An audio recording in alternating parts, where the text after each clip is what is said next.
Assalamualaikum warahmatullahi wabarakatuh. Suara kurang semangat ya. Assalamualaikum warahmatullahi wabarakatuh. Waalaikumsalam warahmatullahi wabarakatuh. Oke, salam bahagia untuk mitra PKK dimanapun berada yang kebetulan pada saat ini kita ketemu di podcast PKK yang setiap saat muncul untuk ketemu dengan mitra PKK semuanya, baik itu masyarakat maupun pemerintah. Dan kebetulan untuk pagi hari ini kita sepertinya ingin mengingatkan kepada mitra PKK bahwasanya tanggal 1 Oktober 2024 kita akan memperingati hari bersejarah. Kira-kira hari apa? Masih ingat? Hari Kesaktian Pancasila ya. Hari Kesaktian Pancasila yang merupakan satu hari nasional yang senantiasa kita peringati bersama. Tapi kadang-kadang banyak loh dari kita itu kadang-kadang lupa ada apa ya tanggal 1 kok ada bendera berkibar gitu ya. Dan, baru ingat kalau ada bendera berkibar merah putih di jalan-jalan gitu. Oh, hari Kesaktian Pancasila. Jangan dilupakan ya. Oke. Dan untuk kali ini PKK mengingatkan melalui podcast ini terkait dengan hari Kesaktian Pancasila. Oleh karena itu pada pagi hari ini, pada saat ini kita bersama Pokja 1 tim penggerak PKK Kabupaten Lumajang yang kebetulan alhamdulillah ketuanya sendiri yang hadir. Assalamualaikum. Waalaikumsalam. Sehat Budi. Alhamdulillah walaupun agak meriang-meriang. Wah, semangat terus semangat ya. Iyalah. Oke. Semuanya sehat ya? Sehat. Semangat kan? Oke. Salam PKK. Hidup jaya PKK. Tepuk tangan dong untuk kita semua. Oke, Budi, 1 Oktober saat lagi juga akan kita peringati bersama ya. Ya, oke. Yang merupakan satu momen yang luar biasa yang tidak bisa kita lupakan. Mungkin sebelum kita jauh ke sana tentang peran PKK nantinya, mungkin Budi bisa memberikan gambaran Pak Yopo sih kok iso murut diarani kesaktian Pancasila itu. Oke, terima kasih Pak Gatot. Kalau bisa bicara kita secara historisnya aja ya, tidak kita awali. Kenapa setiap tanggal 1 Oktober kita selalu memperingati sebagai Hari Kesaktian Pancasila? Ini sebenarnya adalah merupakan bagi kita merupakan penghargaan bagi semua para pejuang-pejuang yang telah gugur mendahului kita, yaitu pahlawan-pahlawan revolusi yang mencoba untuk menjaga marwah dan mengembangkan nilai-nilai yang ada di Pancasila. Juga untuk tetap menjaga kedaulatan negara kita sebagai negara kesatuan Republik Indonesia. Sehingga kalau kita tengok ke sejarahnya, yaitu pada tahun 1967, yaitu pada masa pemerintahan Presiden Soeharto, beliau menerbitkan SK, kalau tidak salah nomor 153 tahun 1960. Kok apa dia Budi ya? Apa? Dulu sejarahnya dapat nilai berapa gitu sih? Oke, terus. Ya, di sana Pak Harto itu menetapkan bahwa tanggal 1 Oktober itu harus kita senantiasa peringati sebagai Hari Kesaktian Pancasila. Dan itu merupakan wujud penghormatan, penghargaan bagi para pejuang revolusi dari ancaman yang telah gerakan G30S yang mencoba untuk menggantikan Pancasila sebagai ideologi dan dasar negara. Jadi sebelum dinyatakan hari Sakti Pancasila Sakti itu ada peristiwa yang melatar belakangi kenapa? Peristiwa kelabu G30S PK itu ya. Itu yang menjadi dasar tonggak sejarah kenapa kita selalu memperingati 1 Oktober sebagai Hari Kesaktian Pancasila. Jadi itu merupakan cobaan ya. Cobaan bagi ketika itu ya. Iya. Sehingga Pancasila tetap bertahan jadi sakti. Iya. Nah, kesaktian itu kan harusnya tetap bertahan hingga sekarang. Iya, betul. Kayaknya Pancasila kita ini sekarang juga dihadapkan oleh banyak persoalan problema masyarakat itu ya. Iya, kalau kita bandingkan pada tempo dulu, gerakan yang kita lakukan untuk menjaga marwah Pancasila kan bentuknya lain. Kita berjuang melawan upaya-upaya gerakan-gerakan separatis yang mencoba menggagalkan Pancasila dan mengganti Pancasila. Tapi saat ini, kalau saya boleh menyampaikan, kenapa? Saya lebih mengatakan saat ini itu lebih parah Pak Gadot. Karena apa? Kita tidak lagi menjaga, tapi yang banyak kita jumpai bagaimana Pancasila itu mulai kita abaikan. Mulai kita abaikan dalam perilaku kehidupan kita sehari-hari. Padahal itu merupakan dasar dan ideologi bangsa kita. Sekarang kan kita lihat seperti itu. Kecintaan anak-anak kita kepada budaya lokal kita kan sudah semakin mengikis. Mulai makanan, budaya, pakaian, dan lain sebagainya. Kalau kita mau jujur, sepertinya eranya sudah bergeser, apalagi dengan perkembangan teknologi yang tidak dimanfaatkan secara maksimal dan benar. Itu dapat kita lihat. Ini tidak miten-miteni ya Budi ya. Tidak miten, kenyataannya semacam itu realita ya. Yang kita jumpai saat ini seperti itu. Oke. Mudah-mudahan kita yang hadir ini tetap berjiwa Pancasila ya. Iya, kita harapkan begitu. Kita menjaga marwah Pancasila itu Pak Gadot. Kalau boleh saya contohkan di lingkungan saya ya, kita setiap malam bapak-bapak penjaga pos kamling itu selalu memungut yang kita anggap dari warga di Tetunan RW 5 itu sebagai jimpitan, the power of jimpitan. Seberapapun nilai nominal yang dimasukkan di umplung itu adalah harta yang kita jaga, yang kita gunakan untuk kegiatan aktivitas kita. Kita juga punya semboyan di RW 5 di kampung kami, yaitu Sopo, Soyo, Sonjo. 3 ada gium, kalau bagi orang hukum kan ada gium. Ini merupakan semboyan-semboyan yang menjiwai kita, yang kita turunkan dari sikap sifat dari leluhur kita. Sopo, Soyo, Sonjo. Itu kan perwujudan dari nilai-nilai Pancasila. Sopo itu berarti menyopo ya. Kita menyapa. ke tetangga harus saling menyapa. Soyo, kalau tetangga kita ada permasalahan, ada sesuatu yang perlu kita bantu, kita soyo. Sonjo, gitu ya. Iya, kalau ada saudara tetangga kita yang sakit, kita turun tangan ikut membantu dengan istilahnya nyambangi, ada apa itu.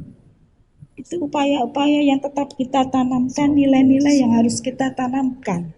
Kepada generasi muda kita juga harus kita tanamkan. Oke, sekali lagi ya, Sopo, Soyo, Sonjo. Ingat ya Bu ya, Sopo, Soyo, Sonjo. Sopo itu yo nyopo dengan sesama, gitu ya. Kemudian Soyo itu kerjasama, saling membantu. Sudah dilakukan oleh hadirin ya, sudah dilakukan semua itu ya, sudah ya. Oke, berarti jiwa Pancasilanya kuat. Alhamdulillah. Oke, untuk pembuktian bahwasanya mereka itu jiwa Pancasilanya kuat. Kalau saya sapa, siapa saya? Saya Indonesia. Adakah Pancasila di hatimu? Ada. Oke, coba. Siapa saya? Saya Indonesia. Adakah Pancasila di hatimu? Ada. Mana buktinya? Ini dia. Oke, memang itu perlu kita kumandangkan terus, terutama pada generasi muda kita ya. Untuk menumbuhkan jiwa-jiwa semacam itu peran PKK sampai saat ini sejauh mana Bu Dwi? Oke, ya memang peran yang utama itu adalah peran PKK di keluarga. Karena target dari pembinaan kita kan mulai tingkat yang paling bawah ya Pak Gadot ya. Di Dasawisma, dan di Dasawisma itu adalah kumpulan keluarga-keluarga. Nah, penanaman nilai-nilai kecintaan akan Pancasila dan bela negara itu harus kita tanamkan mulai dari kecil, yaitu mulai di kelompok yang paling kecil, yaitu dalam keluarga yang merupakan sasaran binaan dari PKK. Nah, untuk Pokja 1 memang salah satu kegiatan kita adalah PPBN, pembinaan bela negara. Yang itu kita tanamkan dari hal-hal yang kecil saja Pak Gadot. Bagaimana anak-anak itu mencintai lagu-lagu kebangsaan, lagu-lagu kemudian nasional gitu ya. tari-tari budaya nasional ya, tari budaya kita. Termasuk makanan loh, Bu Termasuk Tri. makanan. Nah, Iya. padahal sekarang kalau kita lihat mungkin anak cucu kita sudah mulai enggan makan masakan-masakan olahan Jawa. Kalau kita kan di kampung kan ada namanya sayur apa? Sayur-sayur lodeh, sayur apa yang merupakan ciri khas kita. Iya. Tapi saat ini sudah mulai terkikis dengan makanan Korea, Iya. makanan KFC, makanan Cina dan lain sebagainya yang semua mulai mengikis kecintaan. Anak-anak itu enggak ada yang tahu kok, yang namanya rukuk-rukuk enggak tahu. Kadang-kadang Sebelum juga nggak tahu. Nggak tahu ya. Kadang-kadang hanya dilirik gitu aja, enggak Taunya disentuh sama sekali.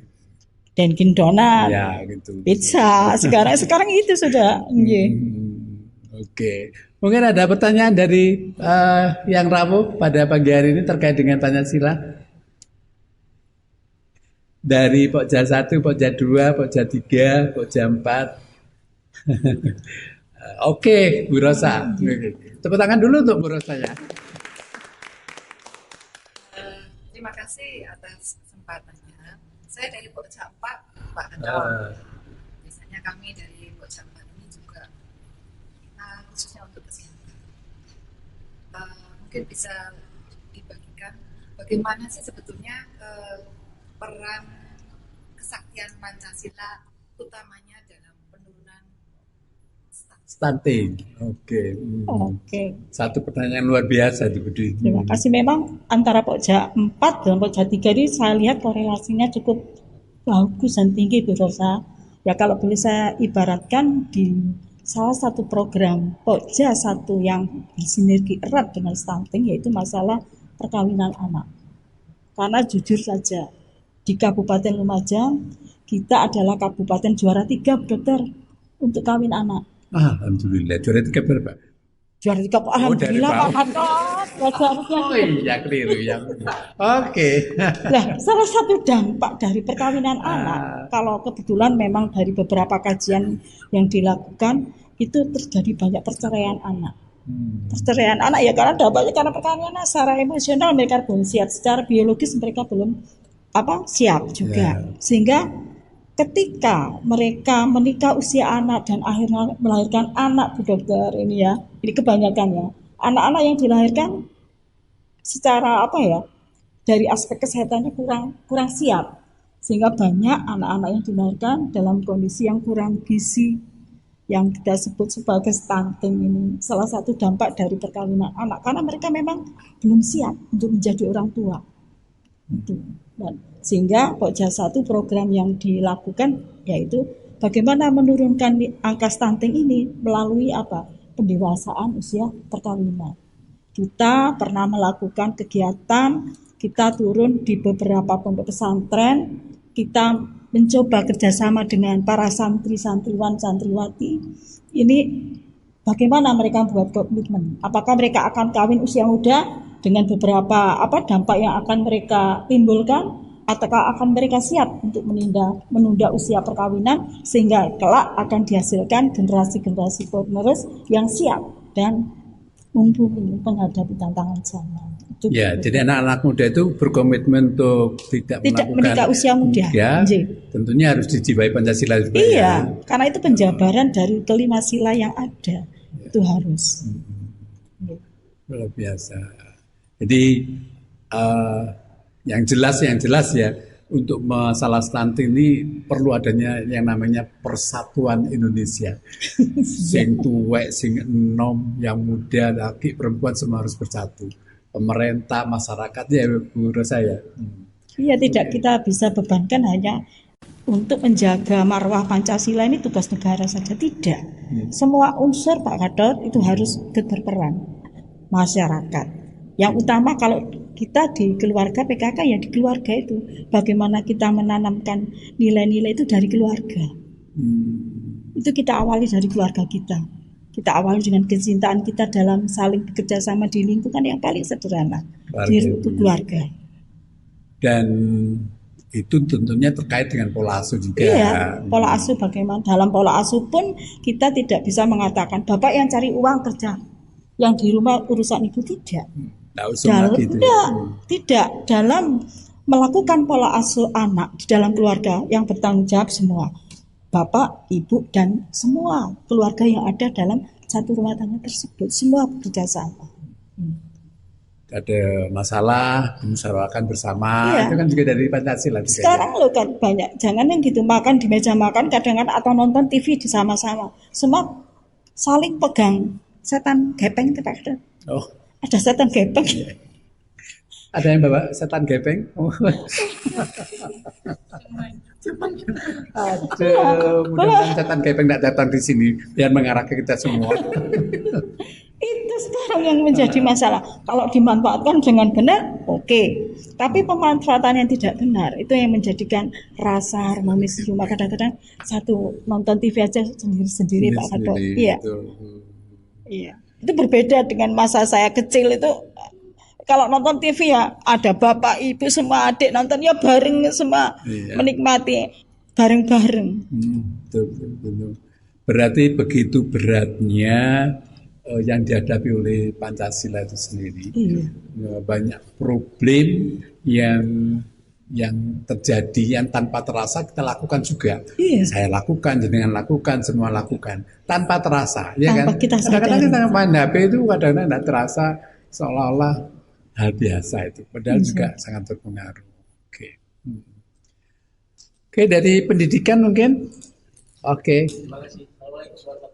Waalaikumsalam warahmatullahi wabarakatuh. Sebagaimana kita ketahui bahwa setiap tahun 1 Oktober kita memperingati Hari Kesatuan Pancasila. Bahkan di TV itu setiap tahun tayangkan peristiwa G30S. ya. Kemudian apa sih yang sebenarnya dapat kita tarik dari makna dari memperingati Hari Kesatuan Pancasila? Makna dari Hari Kesatuan Makna. Pancasila. Jadi dari kalau kita lihat makna, tadi seperti awal saya sampaikan, makna kenapa kita setiap 1 Oktober peringati sebagai Hari Kesaktian Pancasila. Itu adalah sebagai wujud, ya. Wujud dari penghormatan kita kepada para pejuang revolusi yang telah mempertahankan, menjaga marwah Pancasila itu Pak Tansun.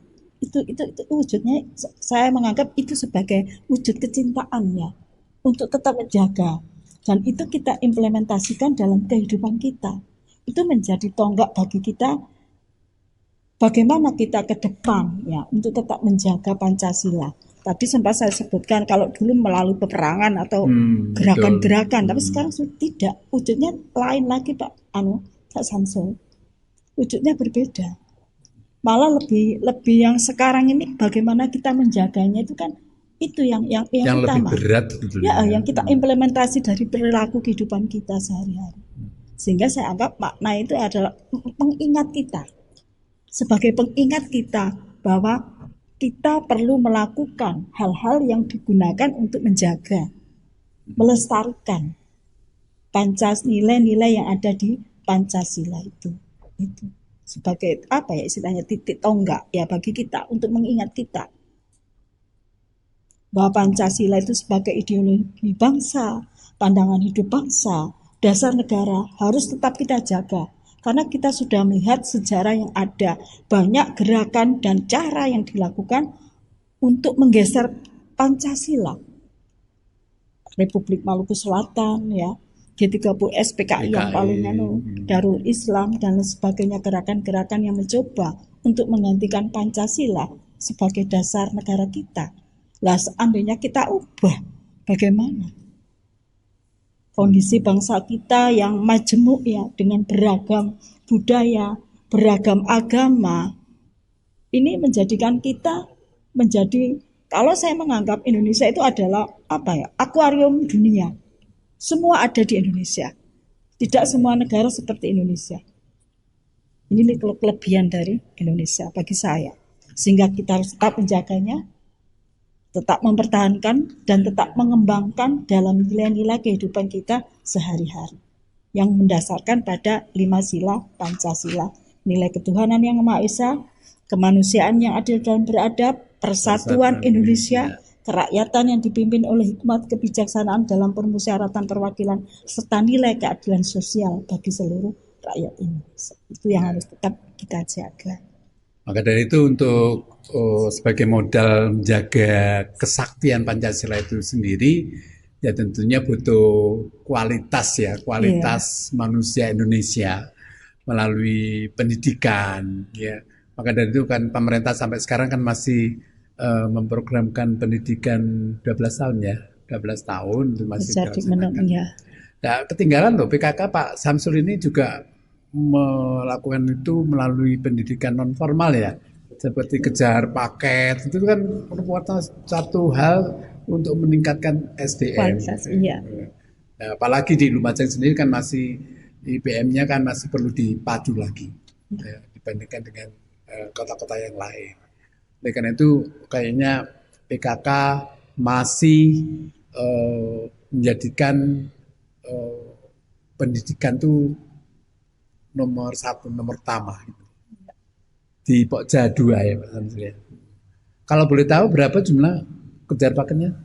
Kurang lebih aja, jangan dibayangkan. Kejar paket. Nah, Ada 143 loh yang sekabupaten Lumajang. Alhamdulillah. Iya. Ya, jangan upaya juga untuk mencerdaskan kehidupan bangsa. Iya, mencerdaskan kehidupan bangsa. Tanpa kualitas sumber daya manusia ya untuk mempertahankan yang namanya kesaktian itu repot begitu ya.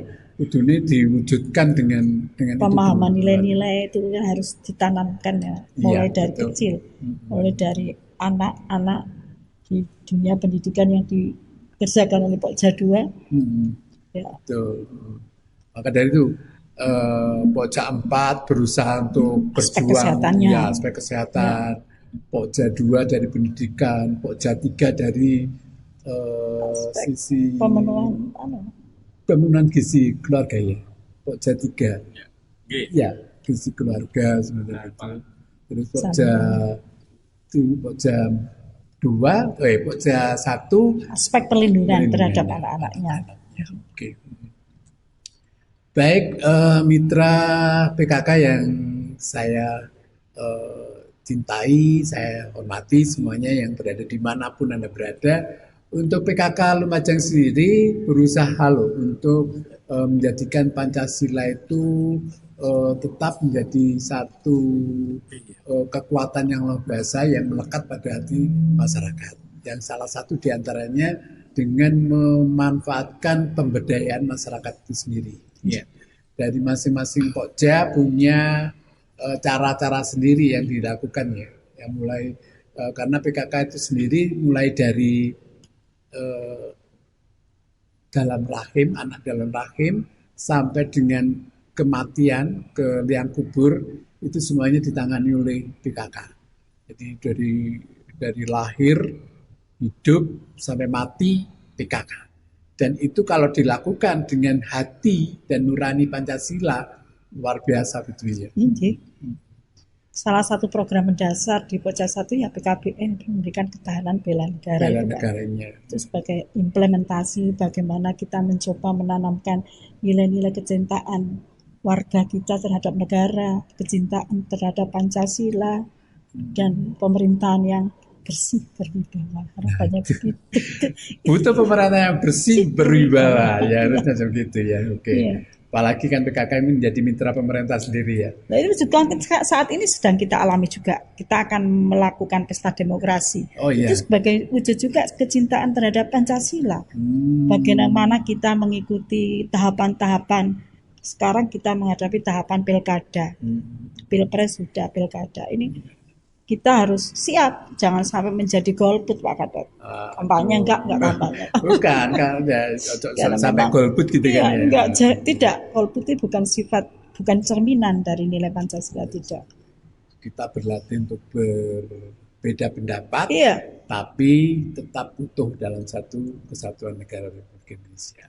Ya, boleh berbeda nanti, iya. Ya, boleh berbeda.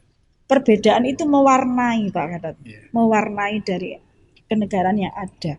Tidak mungkin kita menyapakan satu. Kita bayangkan aja. Ayam melahirkan anak ayam. Kan macam-macam Pak Kadot. ada yang putih, hitam, itu satu ibu ayam ya. Iya, Ya kita ibaratkan semacam itu. Itu ayam ya. Itu ayam. Kalau manusia itu ada yang pesek, ada yang bangir gitu ya. Iya, ada yang ganteng, ada. Ada yang pongono gitu. Jadi Iya. itu perbedaan yang sangat indah sebetulnya. Iya. Ya, sangat indah kalau kita padukan menjadi satu. Ya, eling-eling pelangi itulah. Iya, nah, pelangi itu kan macam-macam. Itu indah. Indah sekali, luar biasa. Oke, betul hebatnya ya Pancasila berarti betul ya. Iya, Yang sudah menghadapi berbagai macam tantangan. dan tinggal kita sekarang yang akan menghadapi Pancasila dan menghadapi tantangan yang begitu hebat saat ini, dan itu pun perlu penguatan nilai-nilai Pancasila itu sendiri di hati kita masing-masing, termasuk dari tim penggerak PKK. Tim penggerak PKK melalui pemberdayaan keluarga tentunya. Ya, oke. Ada lagi yang ditanya kira-kira? Waktunya masih cukup. Oh, masih cukup. Ya, saya ingin bertanya. Ya. Melengkapi dari pertanyaan teman-teman dari Pokja 2, Pokja 4. Kalau boleh tahu, Mas Lukman ya namanya. Iya. Lalu Pak Gatot. Ini kami bersama dengan Mas Oke, Pak Lurah. Pak Lurah. Alhamdulillah. Iya. Terus juga Pak Lurah. Selamat siang. Seragamnya berbeda dengan teman-teman. Ya sekaligus kami juga mewakili dari OPD atau instansi masing-masing. Iya. Yang ingin kami tanyakan saat ini di generasi muda, kebetulan di kami ini di Dinas Pariwisata ada namanya bidang ekonomi kreatif yang notabene itu hampir semua pelakunya itu anak-anak muda. Nah, dengan katakanlah nilai-nilai yang terkandung dalam Kesaktian Pancasila itu kan kita bisa artinya meningkatkan atau menumbuhkan kecintaan kita kepada tanah air melalui jiwa nasionalisme atau patriotisme. Nah, tapi di saat ini anak-anak muda sekarang kita benar pengaruh dari gadget itu memang luar biasa. Dan saat ini yang lagi trending itu adalah pengaruh dari semacam kayak akun atau ikut permainan online yang itu arahnya pada judi atau kita membayar sesuatu pada online. Dan yang lagi marak sekarang ini ya. Iya. Kemudian dikaitkan dengan permasalahan ekonomi itu sendiri bahwa sekarang ini juga lapangan pekerjaan tidak seperti dulu. Setiap tahun lulusan baik itu entah dari D3 atau S1 bahkan mungkin yang lebih tinggi lagi setiap tahun mengeluarkan lulusan-lulusan yang mereka memang ya mau tidak mau setelah lulus mencari kebutuhan ekonomi. Nah, yang ingin saya tanyakan adalah dengan maraknya judi online dan penyimpangan yang saat ini yang lagi viral itu, terus kemudian jiwa nasionalisme yang saat ini kita bahas bersama melalui Kesaktian Pancasila ini, mungkin ada tip atau masukan atau barangkali sesuatu yang bisa menjadikan katakanlah ya insya Allah mungkin zamannya Mas Ogo sama saya mungkin termasuk Pak Gatot dan Bu Dwi ini dengan TV yang seperti itu, hiburan yang tidak ya seperti saat ini, insya Allah itu masih bisa. Dulu ada di sekolah itu ada pendidikan PPK PMP, PMP terus PSPB. Kalau sekarang mau dihapus loh itu. Nah, ini mungkin ada tip Bu dari Ibu Dwi selaku narasumber itu membentengi generasi muda kita dari yang saat ini kondisinya seperti ini agar bisa ya katakanlah sesuai dengan harapan kita bersama melalui PKK ini supaya ke depan ya khususnya di Kabupaten Lumajang ini bisa seperti sesuai yang diharapkan oleh masyarakat. Tips terkait dengan itu ya penanaman nasionalisme. Saat ini. Oke, sebelum Budi menjawab, saya juga bingung Mas Lukman. Nasionalisme iki luntur apa gak itu ya. Kalau kita tuh bingung. Kalau sekarang di Lumajang khususnya tak arani luntur ya enggak luntur, buktinya karnaval Agustusan tuh, aduh, di desa-desa tuh sampai nyeluk apa ku sedodo Brewok. sonsong brewok. Itu luar biasa. Itu apa nasionalisme gitu loh. Kadang-kadang saya juga bingung gitu loh. Tapi kalau di sisi lain ada penemuan ladang ganja itu kan juga miris gitu loh, bingung gitu loh. Sing bener sing di nasionalisme itu bener-bener ono apa gak gitu loh Budi. Tapi tipsnya gimana untuk itu? Oke, terima kasih. Memang tadi saya sampaikan memang kunci pokok itu di keluarga, Pak. Kunci ya, jadi masalah penanaman nilai-nilai nasionalis itu kuncinya di dalam keluarga, Pak Kado. Tidak bisa kita katakan di luar. Di keluarga lah tempat kita menanamkan nilai-nilai kebaikan itu. Jadi keluarga, maka kita fungsikan peran orang tua di pola asuhnya, pola asuh cinta ya, pola asuh anak dalam keluarga, melalui cinta kasih dalam keluarga yang jelas berbeda dari masa ke masa. Kalau zaman dulu bapak saya ngendiko apa, nasihati kita itu semua duduk, tunduk, tidak berani namanya memandang. Bapak itu tidak berani. Tetapi sekarang kan lain. Kita nasihati anak duduk memandang kita, berani. Ya memang masih dunianya berbeda. Maka untuk menanamkan kita orang tua juga perlu mengikuti perkembangan teknologi itu, Pak. Jadi perkembangan teknologi pun jangan kita abaikan. Anak mengikuti tapi orang tua tidak. Tapi orang tua harus sama. Jadi menempatkan posisi orang tua sebagai teman, sebagai sahabat, sebagai ayah, sebagai ibu. Jadi orang tua itu perannya itu macam-macam. Kapan kita berperan sebagai ayah, kapan kita berperan sebagai ibu, kapan kita berperan sebagai sahabat terhadap anak-anak kita. Itu kunci utama di keluarga. Sehingga dalam keluarga itu kesatuan yang utama di keluarga itu. Kalau kita bisa menanamkan kecintaan itu dalam keluarga, insya Allah anak-anak kita keluar pun akan berperilaku yang sama seperti kita memperlakukan mereka di rumah. Artinya orang tua itu iso jadi figur ya, jadi iya, figur. Tapi jangan lupa keyakinan kita kepada yang di atas, Tuhan itu menjadi sumber utama juga, Pak Kado. Tanpa itu kita tidak bisa menjadikan anak-anak kita menjadi generasi yang kita harapkan ke depan, menjadi generasi penerus kita. Kuncinya di keluarga. Jangan sampai bapak A, ibu B, sehingga terjadi pertentangan dalam pengasuhan anak. Harus ada kesatuan, kesamaan dalam pola asuh anak.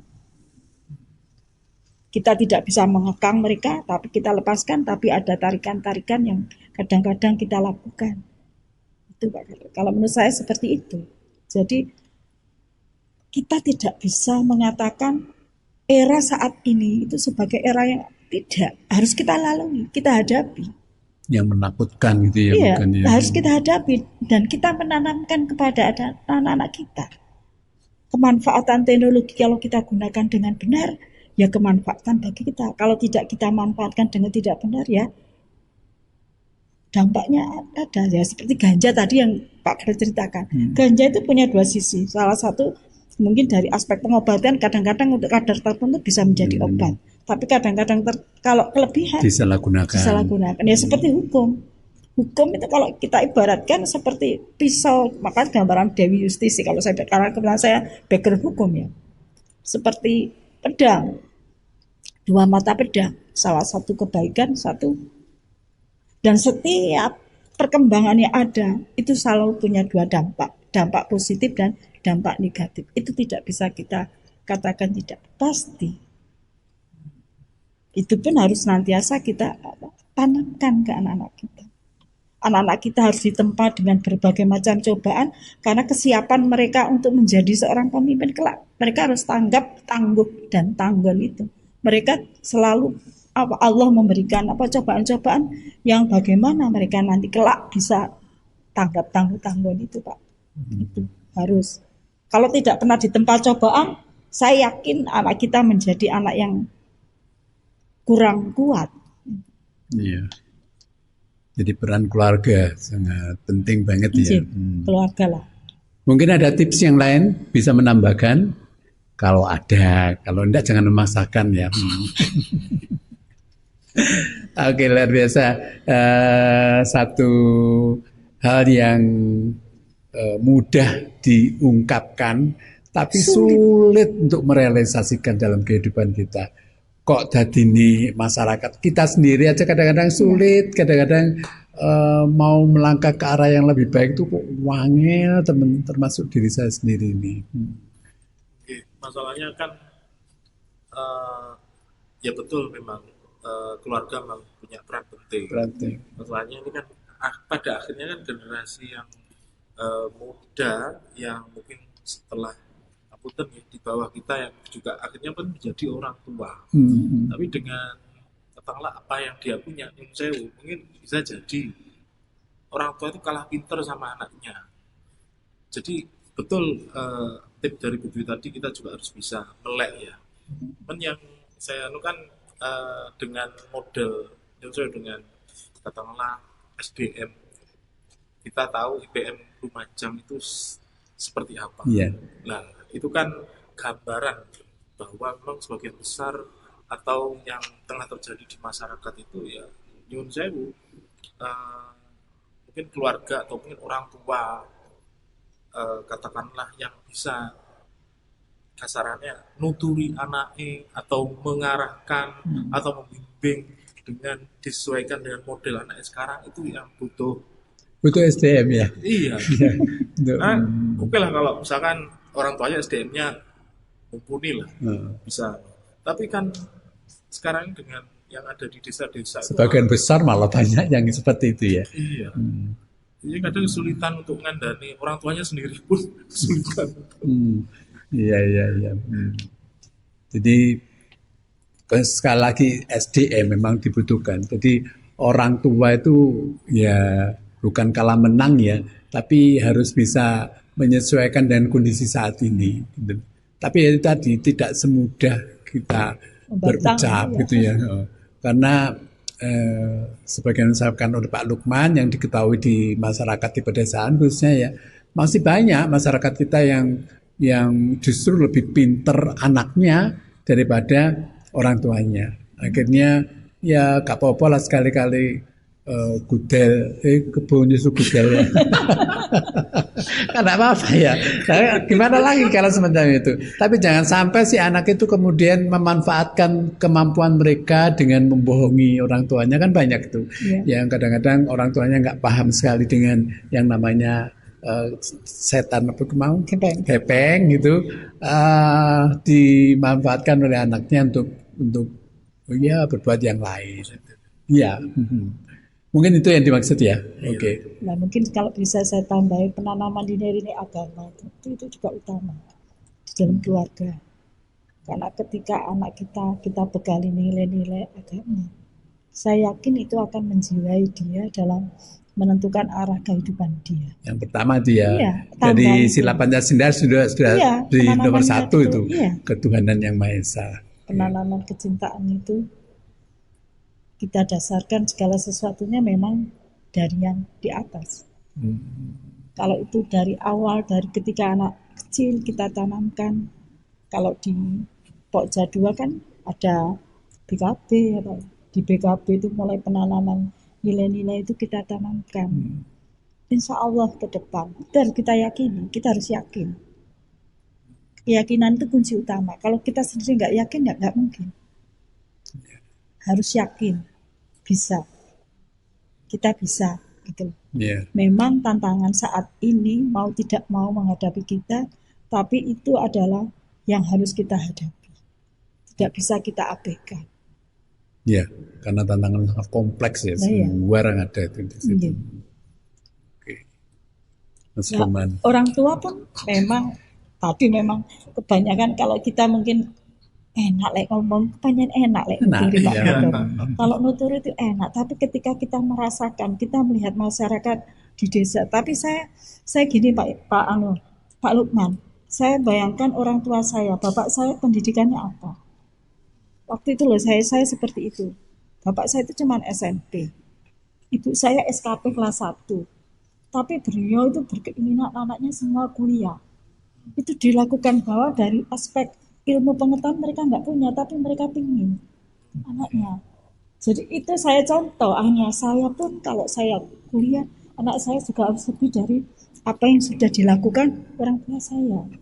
Itu sehingga saya Walaupun anak saya perempuan, semua perempuan, saya punya keinginan semacam itu. Saya menanamkan apa yang dulu dilakukan orang tua yang saya anggap bagus, itu saya contoh. Itulah, makanya saya katakan keluarga itu pangkal tolok dalam ini di keluarga. Apa yang baik dulu itu saya contoh, yang enggak tidak. Karena saya sudah bisa, hanya setelah dewasa saya sudah bisa memilah, oh ini bagus, ini enggak bagus. Saya yakin itu. Pamannya orang tua seperti itu semua ya. Iya. Ya, wah hebat Iya. sekali Indonesia itu ya. Iya, betul. Luar biasa. Tapi kadang-kadang banyak orang tua yang masih tidak berpikiran semacam itu, sehingga pernikahan dini juga masih sering muncul karena ekonomi keluarga, karena anaknya dikawinkan dengan orang berduit, itu banyak sekali. Walaupun pernikahan dini sendiri juga disebabkan oleh pola si anak itu sendiri juga bisa gitu. juga. Hingga seandainya semua itu orang tua seperti itu tadi, stunting gak ono lu saja nih zaman sekarang. Kok malah sekarang malah banyak. Oke, kita ngobrol ke sana kemari ya. Mudah-mudahan bermanfaat bagi kita. Oke, dan mitra PKK sepertinya itu yang bisa kita obrolkan di podcast kali ini, dan bisa kita simpulkan bahwasanya betapa pentingnya kita memelihara yang namanya kesaktian Pancasila itu sendiri, walaupun sangat berat. Karena problem yang kita hadapi sangat kompleks sekali, mulai dari moral sampai dengan perilaku dan lain sebagainya. Dan mudah-mudahan kita semua bisa mewujudkan itu semua, terutama melalui PKK sebagai lembaga yang senantiasa memberdayakan keluarga di masyarakat. Mudah-mudahan seperti itu ya. Oke, termasuk kita semua ya. Kita sepakat bahwasanya kita harus bisa menjaga Pancasila tetap sakti. Oke? Oke. Oke, salam PKK. Hidup Jaya PKK. Oke. Saya kiri ya. Terima kasih. Insya Allah kita akan ketemu lagi di podcast berikutnya yang lebih seru lagi, dan mudah-mudahan ada topik-topik yang lebih menarik lagi. Oke, tak kiri. Assalamualaikum warahmatullahi wabarakatuh. Sekali lagi, salam PKK. Hidup Jaya PKK.